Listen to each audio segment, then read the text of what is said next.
Situational leadership, participating. Topic objective: to learn and understand the situational leadership model. Participating addresses the employee who is now competent at the job, but remains somewhat inconsistent and is not yet fully committed. The employee may be uncooperative or performing as little work as possible, despite their competence with the tasks. The leader must participate with and support their employee.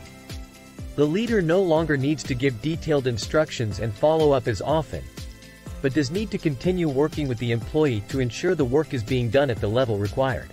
The employee is now highly competent, but is not yet convinced of their ability or not fully committed to do their best and excel. The leader must now focus less on the tasks assigned and more on the relationship between the employee, the leader, and the group. This is a very follower-driven, relationship-focused stage. Topic summary: adapt your leadership style as appropriate to the employee's capabilities through participating.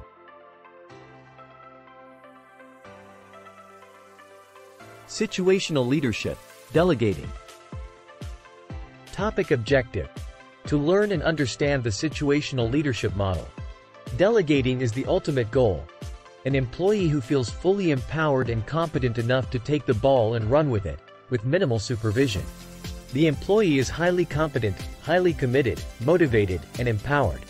The leader can now delegate tasks to the employee and observe with minimal follow-up, knowing that acceptable or even excellent results will be achieved. There is a low focus on tasks and a low focus on relationships. There is no need to compliment the employee on every task, although continued praise for outstanding performance must be given as appropriate. This is a very follower-driven stage. Topic summary: adapt your leadership style as appropriate to the employee's capabilities through delegating. You manage things, you lead people. Murray Hopper.